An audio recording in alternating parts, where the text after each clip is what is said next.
George Soros-associated Omidyar Network has decided to pull out its investment from India by the end of 2024. The US-based impact investment firm, which has been operating in India since 2010, has cited changes in the economic landscape in India as the reason behind its decision to move out of India. Interestingly, the Omidyar Network is known for their dubious activities abroad in regime change operations. Its founder, Pierre Omidyar, has been one of the partners of George Soros Open Society Foundation, which have been funding NGOs in India to circulate their anti-India propaganda, an attempt to change policy and regime in India. Omidyar Network is involved in funding several anti-India organizations. One of them is CHRI, which is the Commonwealth Human Rights Initiative, whose FCRI registration was suspended on June 21st for violating the FC Act of 2010. Also, Anti-India Hindutva Watch director Rakib Nayak is indirectly funded by Omidyar Network.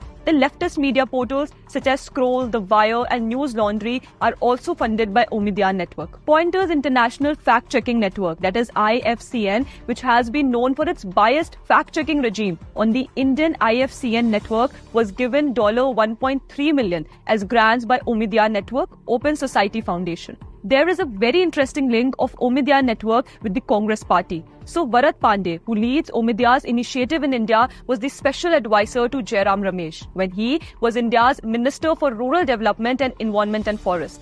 Jairam Ramesh is a close aide of Rahul Gandhi and currently manages Congress communication. Omidyar Network was in fact been debarred once by SEBI in June 2021 for its unfair trade practices in India. Now Omidyar Network pulling out of India is a good sign for India, considering the anti-India propaganda may lose its space.